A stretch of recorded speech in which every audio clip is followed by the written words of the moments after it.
안녕하세요. 입시판 김민규 소장입니다.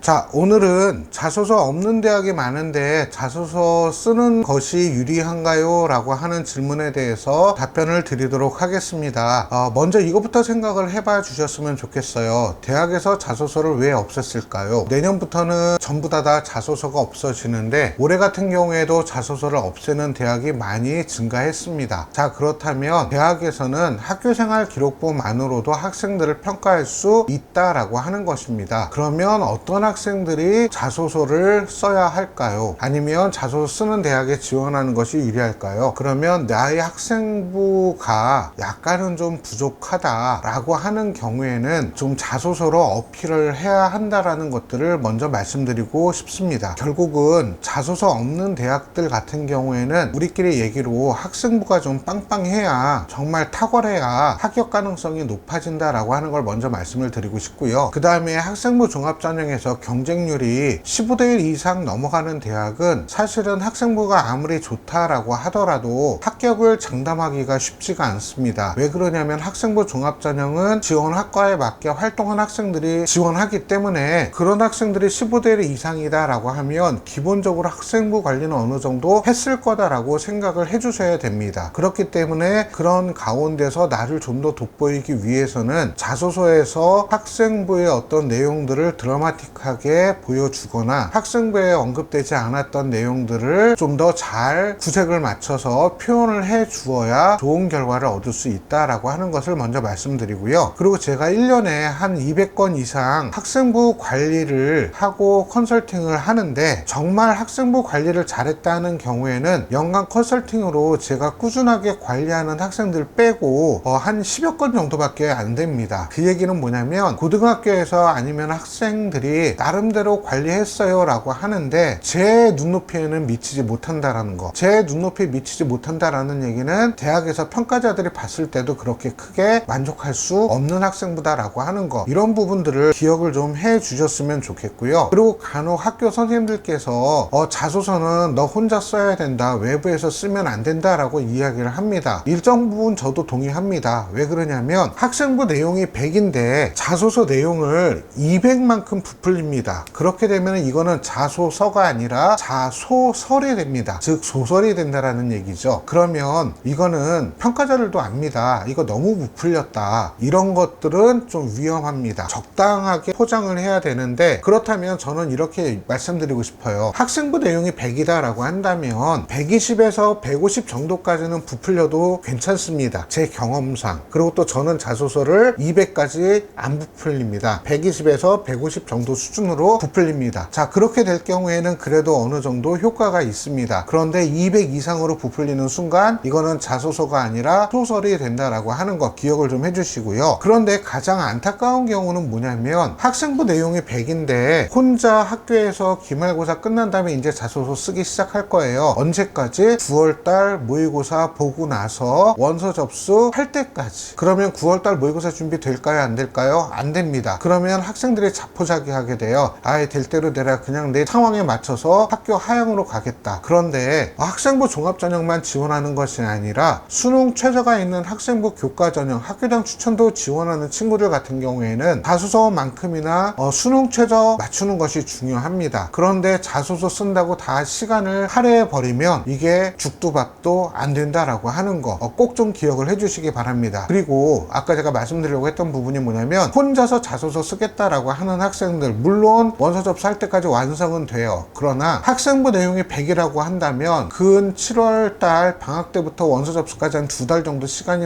있는데 이 2달 동안 한 80 정도밖에 자소서를 못 씁니다. 제일 안타까워요. 학생부 내용이 100이면 아까 제가 말씀드렸잖아요. 150까지는 부풀릴 수가 있는데 정작 80밖에 못 씁니다. 2달 동안 고생해서. 그래서 조심스럽게 조언하면 이 친구가 수능 최저도 맞춰오고 수능도 준비해야 되는 친구다 필요하다라고 하면 주변의 전문가라든가 아니면 조금 도움을 받을 수 있는 사람들에게 요청을 해서 시간을 좀 절약해 달라라는 말씀을 꼭 좀 드리고 싶습니다. 그런데 이거는 선생님들마다 다 다르기는 하시겠지만 저 같은 경우에도 자소서가 제일 힘들어요. 자, 왜 그러냐면 저희 모든 에너지와 시간을 다 쏟아서 자소서를 해야 되는데, 그렇기 때문에 저 같은 경우에도 8월까지만 자소서를 완료를 합니다. 그런데 1년에 한 20건 정도밖에 자소서를 못 써줘요. 아까도 말씀드렸던 것처럼 시간과 에너지를 쏟아야 되기 때문에. 그래서 저 같은 경우에는 자소서가 7월 말에 보통 마감이 됩니다. 그래서 다른 선생님들도 보통 이렇게 이야기하는 선생님들이 많이 계세요. 그래서 만약에 자소서를 내가 꼭 필요하다라고 하면 근처에 우리 아이의 자소서를 봐줄 수 있는 선생님이나 학원에 문의하셔가지고 빨리 진행을 하시기를 추천드립니다. 왜 그러냐면